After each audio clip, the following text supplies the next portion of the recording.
Support comes from the Janice Hawkins Cultural Arts Park on the main campus of Troy University, featuring the International Arts Center, the Fred Nall Hollis Museum, and the Hua Gallery.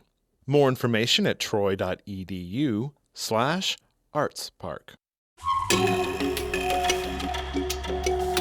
From Troy Public Radio and Troy University, in partnership with the Alabama World Affairs Council, this is Speaking Globally, and I'm Walter Gavant. Welcome back to Speaking Globally, where we look at the history, politics, and culture of different regions and countries around the world and talk with people who can provide context and insight into some of the most important global issues we face. In 1993, the Maastricht Treaty formally established the European Union, an ambitious step toward deeper integration across the continent. The goals were bold: a single currency, open borders, free trade, and above all, stability in Europe. More than 3 decades later, the results are mixed. While the EU has brought many of these ambitions to life, it has also seen its share of controversy and division. Many Eurosceptics say that European integration undermines national sovereignty and identity. Most notably, the United Kingdom officially withdrew from the European Union in 2020. Today, the EU stands at another crossroads, grappling with the ongoing war in Ukraine, internal unrest, and shifting dynamics with NATO and the United States. It's a lot to unpack, but we're fortunate to have a longtime observer and learned expert to help us today. Dr. Martin Holmes is a member of the Senior Common Room at St. Hugh's College at the University of Oxford in the United Kingdom. Since 1989, he has been program director of the University of Nebraska Annual Summer School at Oxford. A specialist in international relations and European integration, he is the author of 7 books.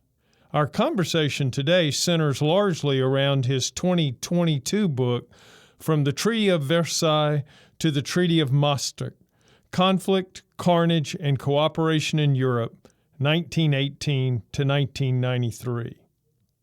Martin Holmes, welcome to Speaking Globally, and thank you for being with us today. My pleasure entirely, Walter. As the Trump administration has taken over, it has made clear that it takes a different view of U.S.-European economic and military cooperation from previous Democratic and Republican administrations. Even the U.S. commitment to NATO, the long-standing military treaty alliance with Europe, once taken for granted, is now in question. In the interest of time, let's begin our conversation with the post-World War II era and the formation of NATO. Europeans strongly supported NATO initially in the Cold War, didn't they? Yes, that's right, for 2 reasons. Firstly, they feared that Stalin and the Soviets would continue to move westwards. We must always be aware that Europeans, especially in France and Italy, the Netherlands, in Britain, viewed the prospect of Stalin's armies advancing on a 48-hour time frame to reach the Channel ports with absolute trepidation. So this was a real fear at the time. They didn't know what we now know, that Stalin was content to dominate Central and Eastern Europe, the old Prussia, much of the old Habsburg Empire, much of the old Ottoman Empire. He had his hands full ruling that and Bolshevizing it, and wasn't actually intending to invade further westwards. But many Europeans at the time were absolutely petrified that Stalin would attack westwards. And I think a link to that second point, Walter, was that in France and Italy, the communist parties were very strong. In France, they had the biggest single party in the elections in 1946. In Italy, the foreign minister, Count Sforza, thought that the communists would stage a coup following the coup in Czechoslovakia in 1948. So this was a period when the Europeans were very worried about the threat internally from the communists and also the spread of communist power as a result of any a military aggression by the Red Army. And consequently, the Europeans played a very important role in pressurizing the Truman administration to create NATO. At the same time that there was this mutual commitment to NATO, a mutual transatlantic commitment to NATO to address these security concerns, European integration was proceeding already along a parallel track, but with its own distinctive issues, which inevitably influenced foreign policy. Help us understand how Europe moved from this real focus initially on security and military cooperation from economics all the way to foreign policy through the Maastricht Treaty of 1993 in particular. Yes, you're right there, because economically, there's the German economic miracle, which creates a new prosperity, not only in West Germany, but that then spreads throughout the rest of Western Europe. And by the late 1950s, the European economy is back on its feet. And many Europeans are then thinking in terms of a form of integration that will enable Europe, firstly, to be the master of its own economic fate, and secondly, to be the third superpower in the world, looking both the Soviets and the Americans in the eye. So it's a different situation by 1957 when the Treaty of Rome is signed and the European Union comes into being. That's a different situation. It's much more relaxed, giving the Europeans more confidence from freedom than had been the case in the late 1940s when they were petrified of Soviet aggression. You know, I can remember hearing the United States of Europe. I can also remember Henry Kissinger saying, well, who do I call if I call Europe? It seems to me that there was this tension between trying to achieve this broader goal of a United States of Europe or a political entity and, you know, the still the nationalistic concerns that individual nations had. How soon was that really obvious, that tension? Yes, I think that's right. In the 50s and early 60s, the European integrationists spoke about political union and the ability of Europe to be a third superpower, but that's not reflected in their treaties. If you're looking at what they're actually doing in that period, it's economics. So it's a creation of a customs union. There's a common agricultural policy. There's the coal and steel community. So in that space, the Europeans are creating a situation in which they are the masters of their economic destiny. And this explains why they're protectionist. From 1957 onwards, the European Union had a common external tariff, which was applied to all non-members. So it's not a free trade area, except between the member states. So when you referred to President Trump in your introduction, when Trump criticizes the Europeans for their protectionism, there is some truth in this. The Europeans saw protectionism as a way of challenging the American domination of international finance and trade, which had been established at Bretton Woods and was epitomized in organizations such as GATT, the General Agreement on Tariffs and Trade, and the International Monetary Fund.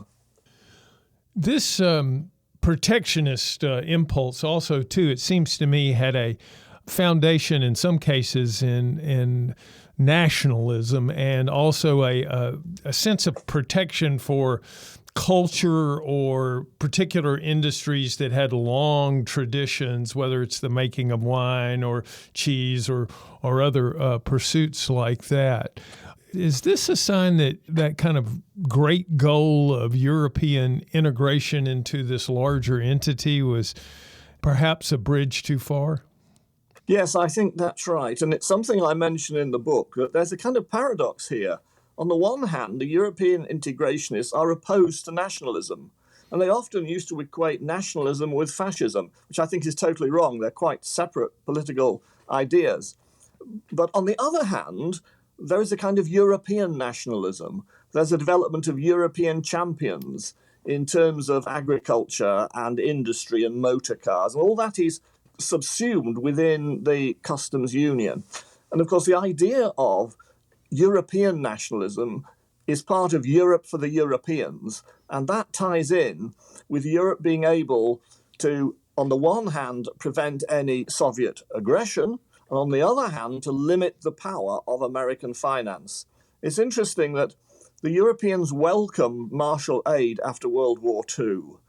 That was crucial to them. It really helped them. And they welcomed the money that America spent on NATO bases in Europe. But on the other hand, they didn't want European companies to be bought up by American companies. And they were well aware of the problems with the Bretton Woods system because the dollar is the dominant currency. No European currency is remotely in the position of the dollar in the period between 1945 and 1971. And the phrase they had to mock the Americans was coca colonization. And that was what they wanted to prevent by making the European Union more autarkic. And that included all those external tariffs, particularly on coal, steel, textiles, and agriculture. It strikes me that that focus, those protectionist measures, combined with a, let's say, in some cases, anemic allocation of resources to improving defense capabilities, really has given the critics of U.S. and European cooperation some fodder for their arguments that each side, it seems, is not completely satisfied with the deal. The compact is no longer mutually satisfactory. Is that something that you're seeing on that side of the Atlantic? Yes, I think it is, and the history explains it. You mentioned Kissinger a moment ago. He frankly didn't care that the Europeans didn't pull their weight in terms of NATO.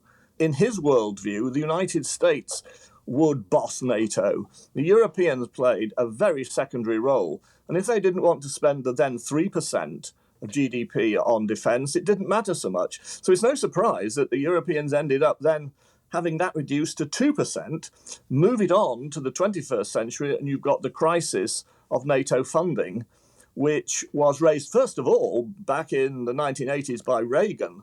He obviously changed the Kissinger policies. So he raised that first of all. Then other presidents have mentioned it, but more recently President Trump has made a great deal of the fact that the European NATO countries have not been pulling their weight on defense spending. At the same time, there still seems to be a profound cultural connection between Europe and the United States that I think manifests itself in an awareness that this is still where many people in the United States can trace their lineage and their roots. Now, I may be biased in this regard, being a person like that and also being someone who served in NATO and valued my time in Europe.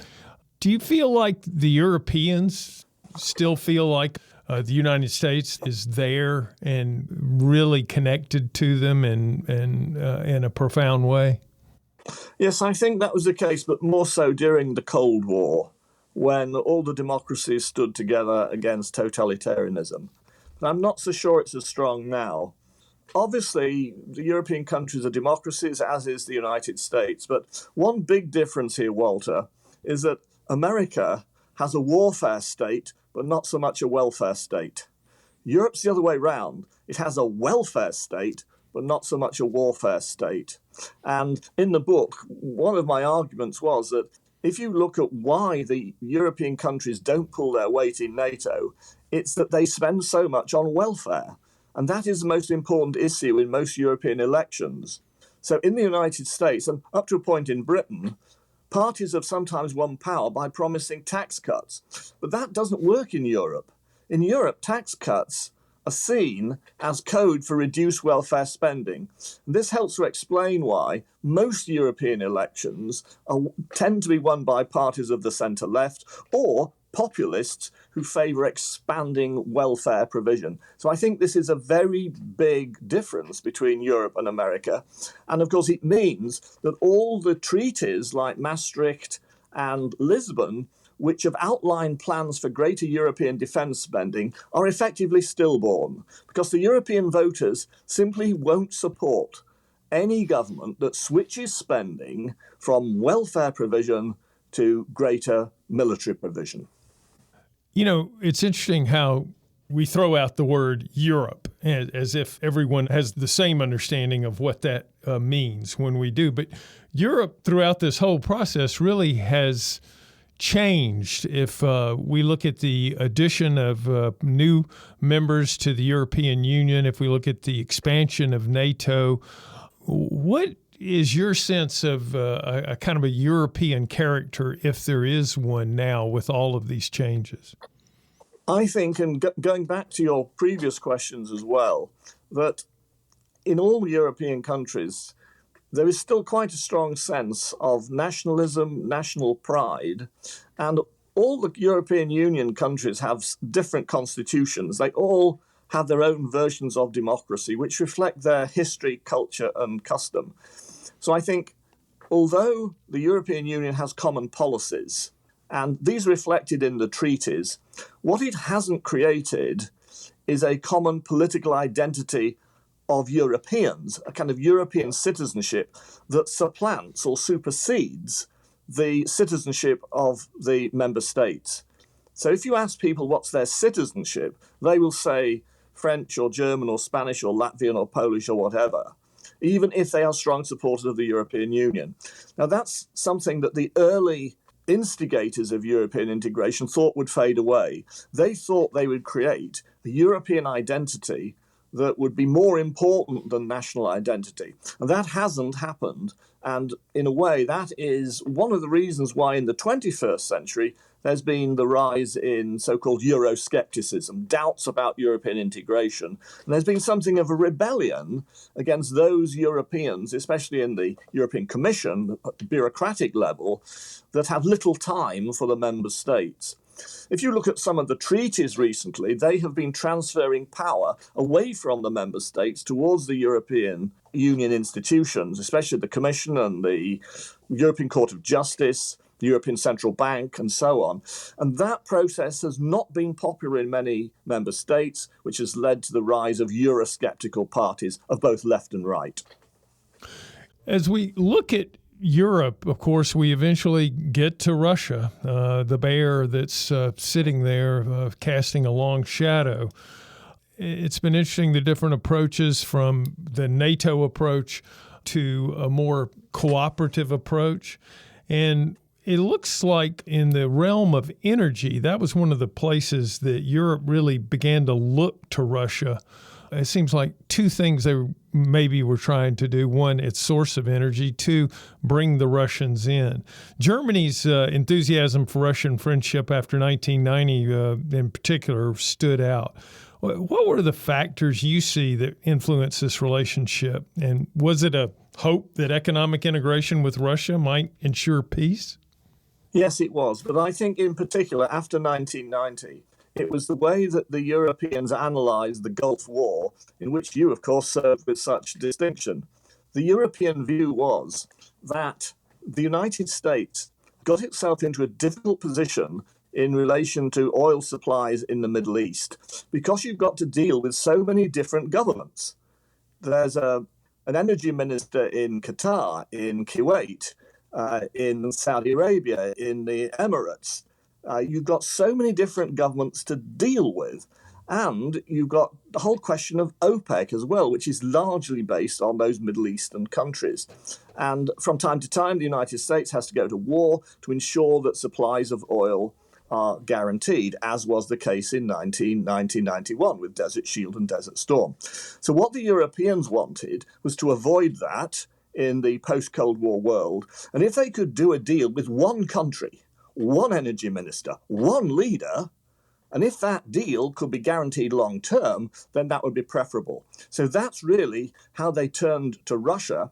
Communism had gone, the Soviet Union had gone, first with Yeltsin, then with Putin, and effectively that's how this relationship got going. And of course, by the time you get to just before the Russian invasion of Ukraine, once you're well into the 21st century, the Europeans were in a position where they were really struggling to find any alternative energy supplies because they'd become over-dependent on Russia. Following up on that, is it your sense now that Europe has secured its energy needs without Russia? It's moved pretty quickly, and in particular Germany, when Nord Stream 1 and Nord Stream 2 were cancelled, the Germans revealed that they didn't have any port facilities to import liquefied natural gas, LNG, particularly from the United States. But Walter, they built them in 10 months. So they moved really quickly to establish that. And of course, there's been pretty much a glut of oil on world markets. The price has come down recently. So those people that thought that the invasion of Ukraine by Russia would lead to stratospherically high oil prices, that was only temporary in the first few months. Since then, the oil price has been relatively low. And of course, that has benefited Europe. So there's plenty of supply out there from the United States, which is a very big supplier, clearly the Middle East as well, Mexico, Nigeria, Angola. So the Europeans have used the world market in order to import the oil they need. And you may say that's good luck to them that there are plenty of other suppliers. But I think the truth is that the overdependence on Russia shocked the Europeans, and I don't think they're going to allow that to happen again. I would agree with that, definitely. Obviously, the most significant military event challenging Europe at present is the Russian invasion of Ukraine and the war that is now dragged on through 3 years with no end in sight. How did Europe construct a broad consensus, and very quickly, I might add, condemning Putin and Russia after this invasion, notwithstanding, of course, outliers such as Hungary and Slovakia? Well, I think they gave the Russians the benefit of the doubt in 2014 with the seizure of Crimea and the provinces in eastern Ukraine, but they wouldn't do so a second time. The nature of the attack in 2022 shocked a lot of Europeans in the way of 2014 hadn't done. So in 2014, you don't get the bombing of the cities, the deaths in the orphanages, the bombing of a theatre and hospitals. You don't get those television pictures of all the civilians that were killed and mutilated, nor do you get in 2014 stories of abduction and torture. So I think all of that really shocked the Europeans, and consequently they had to adjust both their energy and economic policies, but also their geostrategic and foreign policy. In terms of Europe's response to the invasion, there wasn't complete unity. Hungary and Slovakia, both, I would say, were outliers in terms of this. What were the factors behind their divergence? Yes, I think Hungary is a big surprise to many people, especially as during the Soviet era, its people were very opposed to communism. People will remember the heroism and courage of the 1956 uprising. Up to 250,000 Hungarians fled the country. Many came here to the UK, many to the United States. And in the 1980s, the Hungarian reformers led the way in opposing communism and in planning ahead to democracy and free markets.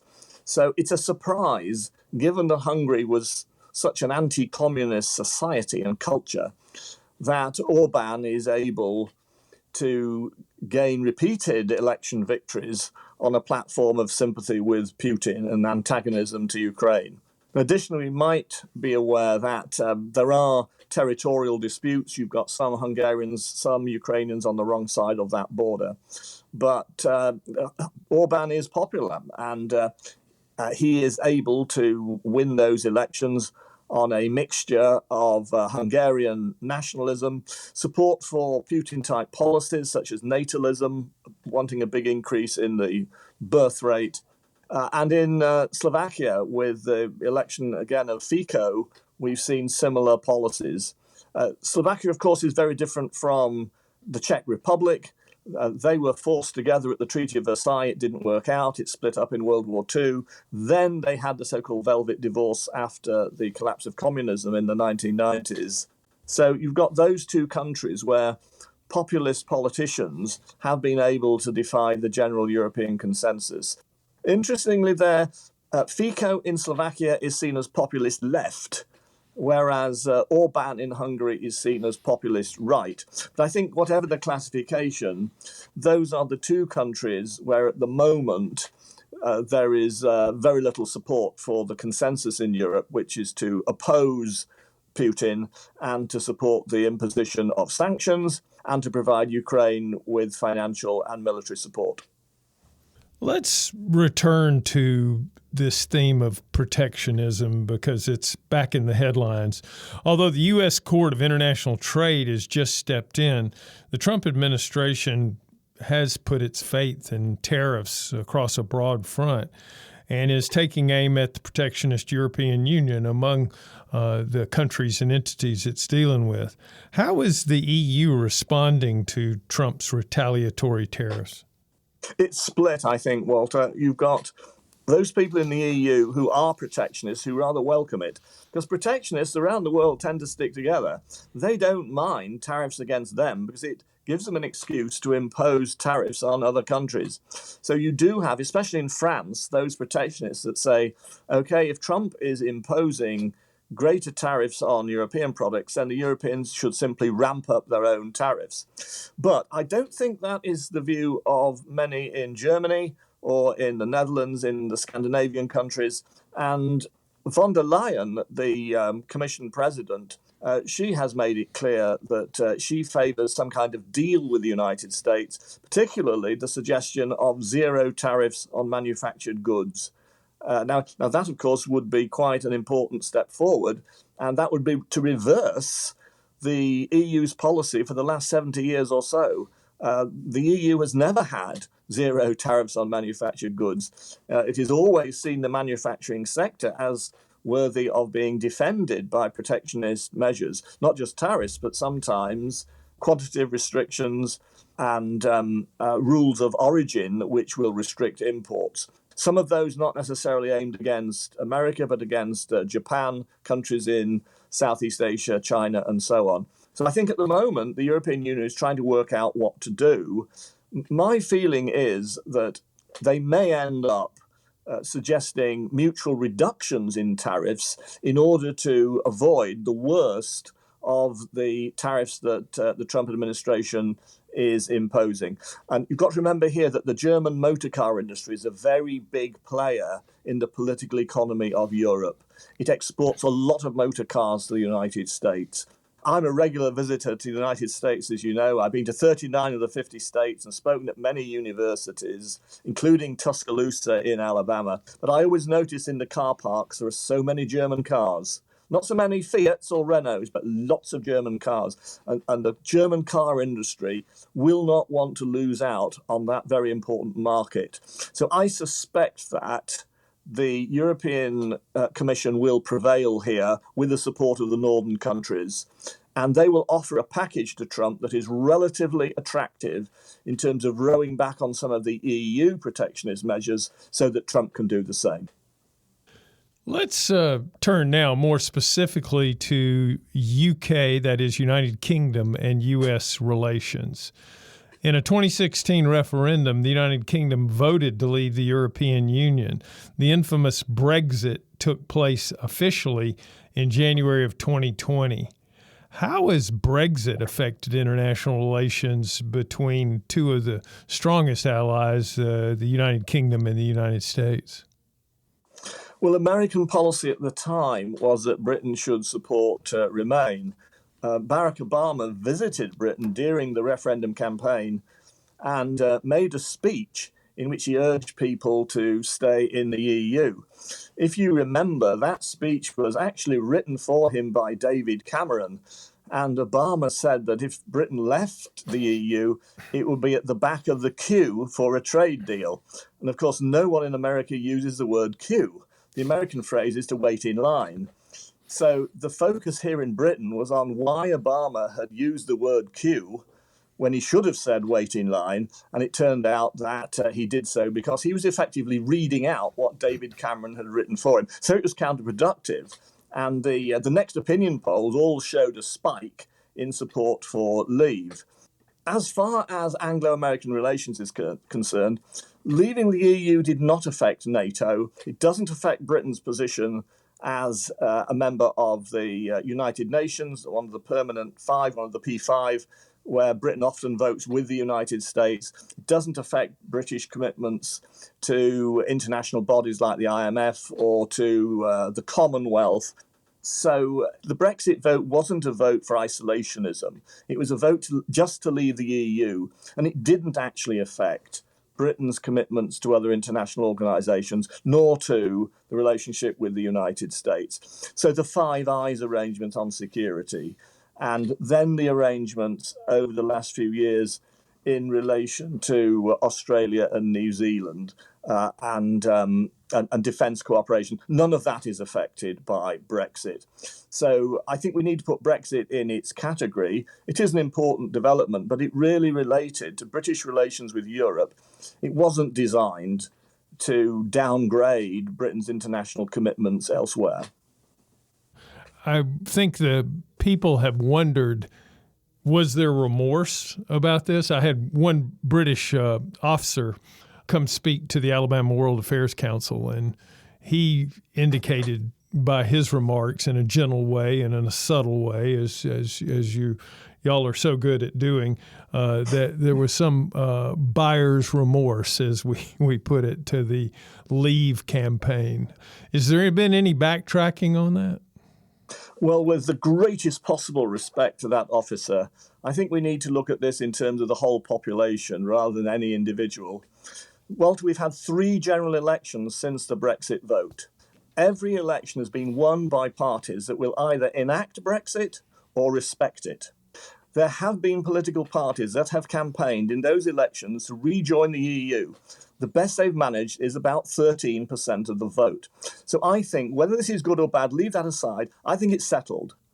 Britain voted to leave. 17.4 million people supported the Leave campaign, and governments have taken that on board, and I don't see that situation changing anytime soon. We can debate whether it's good or bad, but I think it is now settled.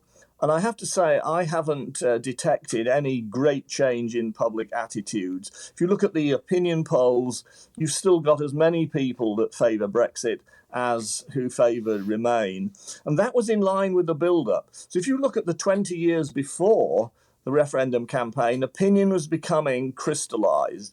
You had a slight majority that favoured Leave, over a large minority that favoured Remain. That was the case from about 2000 onwards. It went all the way through the referendum, and it stayed the same now. So I don't think there's been a great movement in opinion. It's not as if everyone is now a leaver or everyone has got buyer's remorse.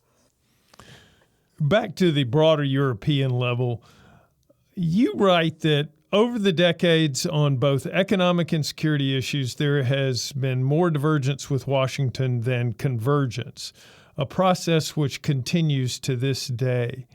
That process seems to have accelerated now with the new U.S. administration.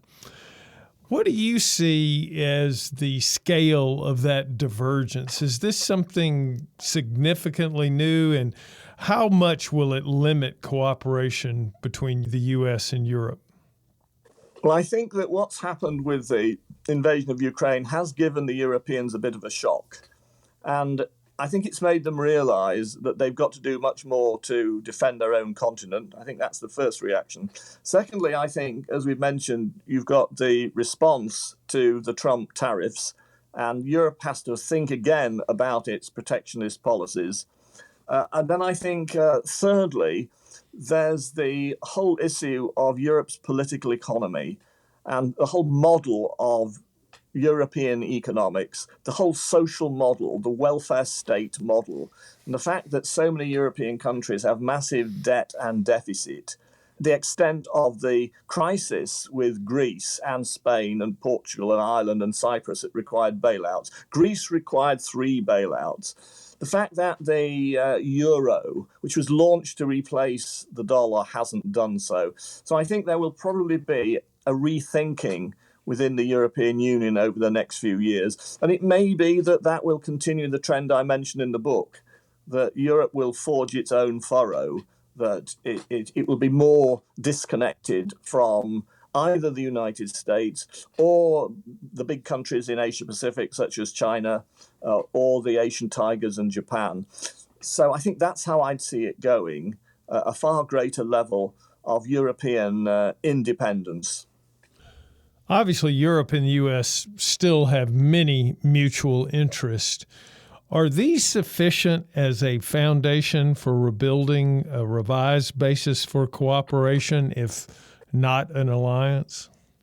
Personally, I hope so. My own view is that NATO has served both the United States, Canada as well, and the Europeans well. And I don't think there's a case for arguing it's obsolete. Let me say I thought the old Bretton Woods system was obsolete. I'm pleased that that passed into history. And sometimes you do need to move on. And treaties have a birth, life, and a death. And sometimes it's better to get rid of them. But for me, I think the NATO Treaty of 1949 has been successful. So I hope that something can be done to keep that going.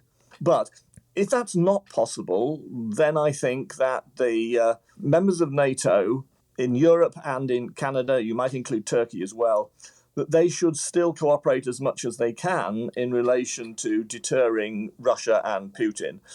And that might include deterring Putin's successor, who knows, may even be worse. So the Europeans and the Canadians, I think, have to contemplate what would happen if the Trump administration does withdraw from NATO. That might happen, it might not. Possibly it could happen rather than being probable, but I think the time has come now to contemplate how the European countries would arrange their collective defense if the United States did pull the plug. Final question for you. Is there another grand bargain out there that needs a deal that needs to be made, a treaty that needs to be brokered? I think treaties usually are the result of things that go badly wrong, often wars and disasters, conflict. Indeed, that was one of the themes of the book. But I would hope that we're not in that space, Walter. It would be distressing if we were in a situation where we required a Congress of Vienna or a Versailles Treaty or a Maastricht Treaty. I hope we don't reach that stage. Treaties are an emergency measure.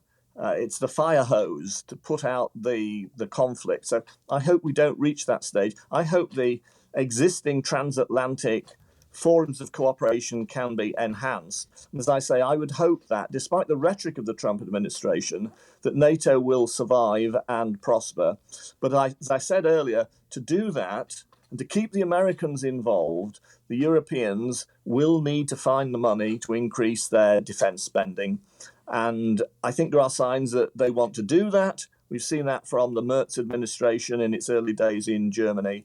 But the big barrier is Europe's political economy and this obsession with welfare spending. The welfare state, not the warfare state. Somehow the Europeans have got to change that balance. They've got to shift public spending and they've got to shift public attitudes away from expecting ever more generous welfare payments towards a much bigger military-industrial complex. Martin Holmes, as always, it's been a pleasure to have a conversation with you. Thank you for coming to share your views with us on Speaking Globally. Thanks, Walter. My pleasure. My guest today has been Martin Holmes, author of the Treaty of Versailles to the Treaty of Maastricht, Conflict, Carnage, and Cooperation in Europe, 1918 to 1993. Take a moment to share this podcast with a friend and be sure to subscribe on the podcast platform of your choice. Speaking Globally is recorded in the studios of Troy Public Radio on the Troy University campus and is produced and edited by Austin Toy with help from Kyle Gassett. I'm Walter Gavan, and I look forward to talking with you again soon on Speaking Globally.